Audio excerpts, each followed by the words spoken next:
ਤੁਸੀਂ New York Times ਦੀ ਗੱਲ ਕੀਤੀ, ਇੰਡੀਆ ਦੀ ਗੱਲ ਕੀਤੀ, ਤੇ ਇੱਕ ਜਿਹੜਾ ਆਰਟੀਕਲ ਇਸ ਟਾਈਮ ਜੋ ਚੱਲ ਰਿਹਾ ਹੈ, ਹਿੰਦੂਤਵਾ ਨੇ ਕਿਸ ਤਰੀਕੇ ਦੇ ਨਾਲ ਭਾਰਤ ਦਾ ਰੁੱਖ ਬਦਲਿਆ ਹੈ, ਉਹਦਾ ਐਕਸਪੋਜ਼ੇ ਜਿਹੜਾ ਨਿਊਯਾਰਕ ਟਾਈਮਸ ਨੇ ਆਪਣੇ ਫਰੰਟ ਪੇਜ ਦੇ ਉੱਤੇ ਕੱਲ੍ਹ ਦੀਆਂ ਜਿਹੜੀਆਂ ਉਹਨਾਂ ਦੀਆਂ ਛਪੀਆਂ ਅਖਬਾਰਾਂ ਦੇ ਵਿੱਚ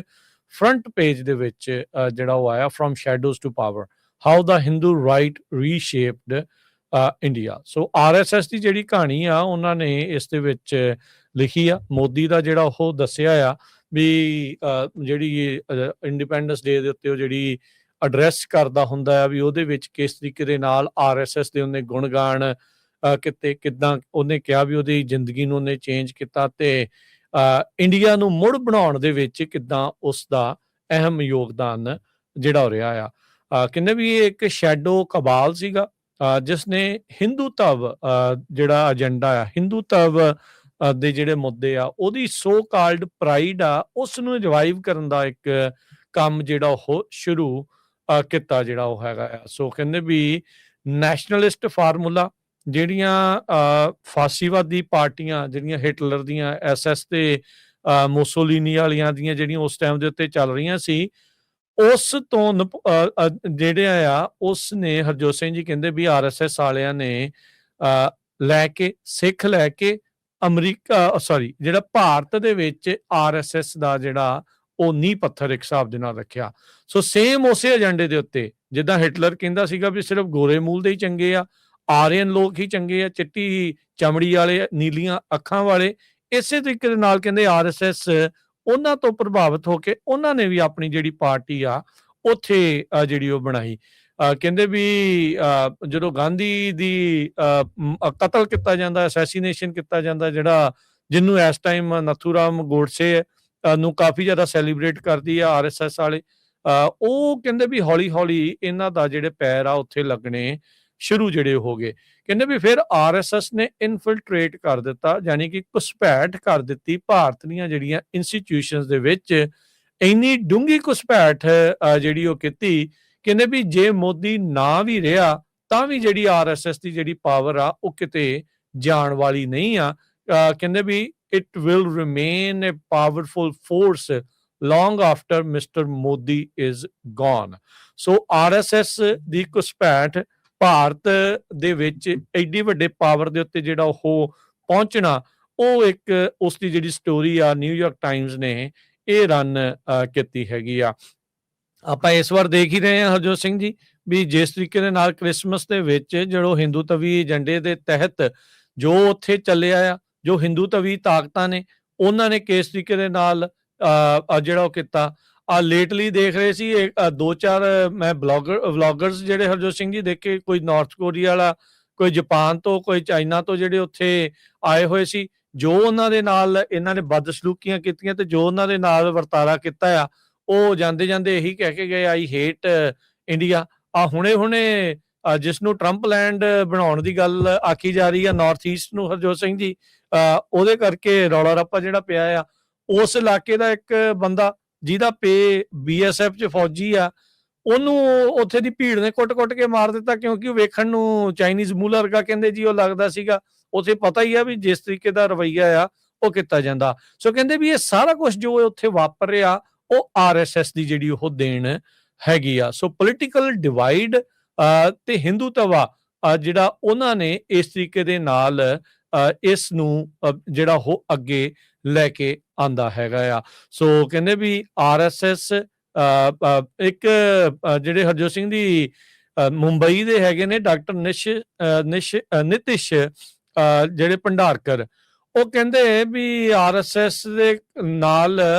ਉਹ ਓਨ ਤਾਂ ਜਿਹੜਾ ਉਹ ਨਹੀਂ ਕਰਦੇ, ਪਰ ਕਹਿੰਦੇ ਵੀ ਸਾਡੇ ਕੋਲ ਲੋਕ ਹੈਗੇ ਆ। ਕਹਿੰਦੇ ਵੀ ਲੋਕ ਆਰਗੇਨਾਈਜੇਸ਼ਨ ਦੇ ਨਾਲ ਐਸਾ ਜਿਹੜਾ ਉਹ ਜੁੜ ਕੇ ਕੰਮ ਕਰਦੇ ਨੇ ਵੀ ਜਿੱਦਾਂ ਇਹੀ ਸਾਰਾ ਕੁਝ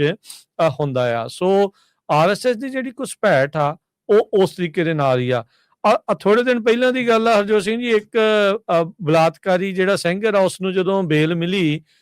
ਜਿਸ ਕੁੜੀ ਦੇ ਨਾਲ ਇਹ ਜਿਹੜਾ ਕੁਕਰਮ ਕੀਤਾ ਗਿਆ ਸੀ, ਉਹਦੀ ਮਾਂ ਗਾਲਾਂ ਕੱਢ ਰਹੀ ਸੀ ਤਾਂ ਅੱਗੋਂ ਨਾਰੇ BJP ਜਿੰਦਾਬਾਦ ਦੇ ਜਿਹੜੇ ਉਹ ਲੱਗ ਰਹੇ ਸੀਗੇ। ਸੋ ਉੱਥੋਂ ਇਹ ਪਤਾ ਲੱਗ ਜਾਂਦਾ ਆ ਵੀ ਉੱਥੇ ਇਸ ਟਾਈਮ ਚੱਲ ਕੀ ਜਿਹੜਾ ਹੋ ਰਿਹਾ ਹੈਗਾ ਆ। ਸੋ RSS ਦੇ ਦੁਆਰਾ ਜਿਸ ਤਰੀਕੇ ਦੇ ਨਾਲ ਕਹਿੰਦੇ ਵੀ ਇਨਫਿਲਟ੍ਰੇਟ ਕੀਤਾ ਗਿਆ, ਇਹੀ ਜਿਹੜਾ ਹਿੰਦੂਤਵੀ ਏਜੰਡੇ ਨੂੰ ਲਾਗੂ ਕਰਾਉਣ ਵਾਲਾ ਭਾਰਤ ਦੇ ਵਿੱਚ ਹੈਗਾ ਆ, ਤੇ ਇਹਦਾ ਹੀ ਜਿਹੜਾ ਰੈਟੋਰਿਕ ਆ ਉਹ ਕਹਿੰਦੇ ਵੀ ਸੋਸ਼ਲ ਮੀਡੀਆ ਦੇ ਉੱਤੇ ਐਂਪਲੀਫਾਈ ਜਿਹੜਾ ਉਹ ਹੋ ਰਿਹਾ ਆ, ਜਿਹੜਾ ਵਾਇਲੈਂਸ ਅਗੇਂਸਟ ਮਾਈਨੋਰਿਟੀਜ਼ ਨੂੰ ਨਾਰਮਲਾਈਜ਼ ਕਰ ਰਿਹਾ। ਤੁਸੀਂ H1 ਦੀ ਗੱਲ ਕੀਤੀ ਸੀ ਹਰਜੋਤ ਸਿੰਘ ਜੀ, ਹੁਣ ਬਹੁਤ ਸਾਰੇ ਜਿਹੜੇ H1B ਵਾਲੇ ਵੀ ਆ ਨਾ ਜਿਹੜੇ ਆ ਰਹੇ ਆ, ਉਹ ਇਸ ਏਜੰਡੇ ਤੋਂ ਪਰੇ ਦੇ ਨਹੀਂ ਆ, ਉਹ ਉਸ ਸੋਚ ਦੇ ਨਾਲ ਜਿਹੜੇ ਇੱਥੇ ਆਏ ਆ, ਚਾਹੇ ਉਹ ਕਾਸਟਿਜ਼ਮ ਨੂੰ ਜਿਹੜਾ ਉਹ ਲੈ ਕੇ ਹੋਵੇ, ਐਲੀਟਿਜ਼ਮ ਨੂੰ ਲੈ ਕੇ ਹੋਵੇ, ਮਾਈਨੋਰਿਟੀਜ਼ ਦੇ ਨਾਲ ਧੱਕੇ ਕਰਨ ਵਾਲੀਆਂ ਜਿਹੜੀਆਂ ਗੱਲਾਂ ਹੋਵੇ, ਸੋ ਉਹਨਾਂ ਦੇ ਉਹ ਜਿਹੜੇ ਬਿਆਨ, ਉਦਾਂ ਦੀਆਂ ਚੀਜ਼ਾਂ ਜਿਹੜੀਆਂ ਸਾਂਝੀਆਂ ਕੀਤੀਆਂ ਜਾਣੀਆਂ, ਉਹ ਇਵੈਂਚੁਅਲੀ ਉਹਨਾਂ ਦੇ ਲਈ ਕਹ ਲਓ ਵੀ ਗਲੇ ਦੀ ਹੱਡੀ ਜਿਹੜੀ ਆ ਉਹ ਬਣ ਸਕਦੀ ਹੈਗੀ ਆ। ਸੋ ਇਲਾਹਾਬਾਦ ਹਾਈ ਕੋਰਟ ਦੇ ਕੈਂਪਸ ਦੇ ਵਿੱਚ ਹਰਜੋਤ ਸਿੰਘ ਜੀ ਪਿਛਲੇ ਸਾਲ ਨਿਊਯਾਰਕ ਟਾਈਮਜ਼ ਰਿਪੋਰਟ ਕਰ ਰਿਹਾ ਵੀ RSS ਦੇ ਜਿਹੜੇ ਹਾਰਡ ਲਾਈਨ ਅਫੀਲੀਏਟ ਗਰੁੱਪ ਆ, ਉਹਨਾਂ ਨੇ ਸੈਮੀਨਾਰ ਜਿਹੜਾ ਆ ਉਹ ਕੀਤਾ ਸੀ। ਕੀਨੋਟ ਐਡਰੈਸ ਕਹਿੰਦੇ ਵੀ ਉੱਥੇ ਇੱਕ ਜਸਟਿਸ ਸ਼ੇਖਰ ਕੁਮਾਰ ਯਾਦਵ ਉਹਨਾਂ ਨੇ ਜਿਹੜਾ ਉਹ ਦਿੱਤਾ ਸੀਗਾ, ਤੇ ਕਹਿੰਦੇ ਵੀ ਜਦ ਉਹ ਬਿਆਨ ਦੇ ਰਿਹਾ ਸੀ ਤਾਂ ਉਹਨਾਂ ਨੇ ਮੁਸਲਮਾਨਾਂ ਦੇ ਲਈ ਇਹ ਲੋਕ ਕਹਿ ਕੇ ਜਿਹੜਾ ਦੀਜ਼ ਪੀਪਲ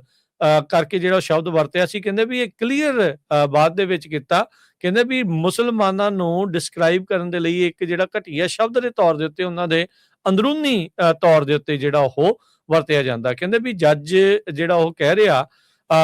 ਜਿਹਦੇ ਵਿੱਚ ਉਹਨੇ ਕੀਨੋਟ ਸਪੀਕਰ ਨੇ ਉਦੋਂ ਕਿਹਾ ਸੀਗਾ, ਕਹਿੰਦਾ ਵੀ ਮੈਂ ਬਗੈਰ ਕਿਸੇ ਹੈਜੀਟੇਸ਼ਨ ਤੋਂ, ਕਿਸੇ ਸ਼ਰਮ ਤੋਂ ਮੈਂ ਇਹ ਕਹਿਣਾ ਆ ਵੀ India it will run as per the wishes of its majority। ਸੋ ਜਿਹੜੇ ਉਥੇ ਹਾਈ ਕੋਰਟ ਦੇ ਜੱਜ, ਸੁਪਰੀਮ ਕੋਰਟ ਦੇ ਜਿਹੜੇ ਉੱਥੇ ਦੇ ਜਸਟਿਸ ਨੇ, ਉਹਨਾਂ ਦੀ ਸੋਚ ਇਸ ਤਰੀਕੇ ਦੇ ਨਾਲ ਜਿਹੜੀ ਹੈਗੀ ਆ ਵੀ ਜੋ ਮੈਜੋਰਿਟੇਰੀਅਨ ਨੇ, ਜੋ ਉੱਥੇ ਵੱਧ ਗਿਣਤੀ ਆ, ਬਹੁ ਗਿਣਤੀ ਆ, ਉਹਨਾਂ ਦੀ ਭਾਵਨਾ ਦੇ ਹਿਸਾਬ ਦੇ ਨਾਲ ਹੀ ਸਾਰਾ ਕੁਝ ਜਿਹੜਾ ਹੋਵੇਗਾ। ਤਾਂ ਉਹਨਾਂ ਮੁਲਕਾਂ ਦੇ ਵਿੱਚ ਤੁਸੀਂ ਨਿਆਂ ਦੀ ਉਮੀਦ ਕਰਦੇ ਹੋ, ਉਹਨਾਂ ਮੁਲਕਾਂ ਦੇ ਵਿੱਚ ਤੁਸੀਂ ਬਾਕੀ ਕੌਮਾਂ ਦੇ ਲਈ ਬਰਾਬਰਤਾ ਦੀ ਉਮੀਦ ਕਰਦੇ ਹੋ, ਤਾਂ ਫਿਰ ਤੁਹਾਡੇ ਤੋਂ ਸਿਆਣਾ ਬੰਦਾ ਹੀ ਜਿਹੜਾ ਉਹ ਕਹਿ ਸਕਦੇ ਆ ਵੀ ਕੋਈ ਨਹੀਂ ਹੈਗਾ ਜੀ। ਬਿਲਕੁਲ। ਤੁਸੀਂ ਦੇਖੋ ਵੀ ਜਿਹੜੀਆਂ RSS ਐਕਟੀਵਿਟੀਜ਼ ਕਰ ਰਹੀਆਂ, ਇਜ਼ਰਾਈਲ ਦਾ ਕੌਂਸਲਰ ਜਨਰਲ ਜਾਨੀਸ ਰਿਵਚ ਉਹਨੇ ਕਿਹਾ ਵੀ ਬਹੁਤ ਵਧੀਆ ਇਹ ਆਰਗੇਨਾਈਜੇਸ਼ਨ ਹੈਗੀ ਆ, ਕਿੱਦਾਂ ਦਾ ਜਿਹੜਾ ਲੋਕਲ ਲੈਵਲ ਦੇ ਉੱਤੇ ਉਹ ਕੰਮ ਕਰ ਰਿਹਾ। ਸੋ ਇੱਥੋਂ ਤੁਸੀਂ ਅੰਦਾਜ਼ਾ ਲਾਉਂਦੇ ਆ ਵੀ ਇਜ਼ਰਾਈਲ ਵਾਲੇ ਵੀ ਬਿਲਕੁਲ ਜਿਹੜੇ ਆ ਉਹ ਇੰਡੋਰਸ ਕਰ ਰਹੇ ਹੈਗੇ ਆ। ਬਾਕੀ ਇੱਥੇ ਦੀ ਆਪਾਂ ਦੇਖਿਆ ਵੀ ਬਹੁਤ ਸਾਰੇ ਜਿਹੜੇ ਚੈਨਲਸ ਆ ਜਾਂ ਸੋਸ਼ਲ ਮੀਡੀਆ ਅਕਾਊਂਟਸ ਆ, ਉਹ ਭਾਰਤੀ ਸਰਕਾਰ ਇੰਡੀਆ ਵਿੱਚ ਤਾਂ ਬੰਦ ਕਰ ਦਿੰਦੀ ਆ, ਪਰ ਉਹੀ ਜਿਹੜੇ H1B ਵੀਜ਼ੇ ਵਾਲੇ ਬਹੁਤ ਸਾਰੇ ਇੱਥੇ ਉਹਨਾਂ ਕੰਪਨੀਆਂ 'ਚ ਕੰਮ ਕਰਦੇ ਆ, ਜਿਹੜੇ ਅਮਰੀਕਾ ਦੇ ਵਿੱਚ ਵੀ ਉਹ ਜੇ ਕੋਈ ਇੰਡੀਆ ਦੇ ਖਿਲਾਫ ਬੋਲਦਾ ਆ, ਸੱਚ ਬੋਲਦਾ ਆ, ਤੇ ਉਹ ਉਹਨਾਂ ਦੇ ਚੈਨਲ ਜਿਹੜੇ ਆ ਬੰਦ ਕਰਦੇ ਆ। ਉਹ ਤੇ ਇੱਥੇ ਦੇ EMPLOYEE ਹੈਗੇ ਆ ਨਾ ਅਮਰੀਕਾ ਦੇ ਵਿੱਚ। ਹੋਪਫੁਲੀ ਕੋਈ ਨਾ ਕੋਈ ਆਰਗੇਨਾਈਜੇਸ਼ਨ ਜਿਹੜੀ ਆ ਇਹ ਵੀ ਕਿਸੇ ਤਰ੍ਹਾਂ ਦਾ ਜਿਹੜਾ ਲਾਸੂਟ ਫਾਈਲ ਕਰੂਗੀ ਵੀ ਕਿੰਨੇ ਜਿਹੜੇ ਈਵਨ ਸਾਡੀ ਜਿਹੜੀ SGPC ਦਾ ਜਿਹੜਾ ਮੇਨ ਵੈਬਸਾਈਟ ਤੱਕ, ਜਿਹੜਾ ਮੇਨ YouTube ਚੈਨਲ ਤੱਕ, ਭਾਈ ਹਰਪਾਲ ਸਿੰਘ ਉਹਨਾਂ ਦੇ ਜਿਹੜੇ YouTube ਚੈਨਲ, ਹੋਰ ਬਹੁਤ ਸਾਰੇ ਇਨਕਲੂਡਿੰਗ ਸਾਡਾ ਵੀ ਪੰਜਾਬੀ ਰੇਡੀਓ USA ਦੇ ਵਿੱਚ ਚੈਨਲ ਜਿਹੜੇ ਆ ਡੀਮੋਨੀਟਾਈਜੇਸ਼ਨ ਕਰ ਦਿੰਦੇ ਆ, ਬੰਦ ਕਰ ਦਿੰਦੇ ਹੈਗੇ ਆ। ਕੀ ਕਾਰਨ ਹੈਗਾ?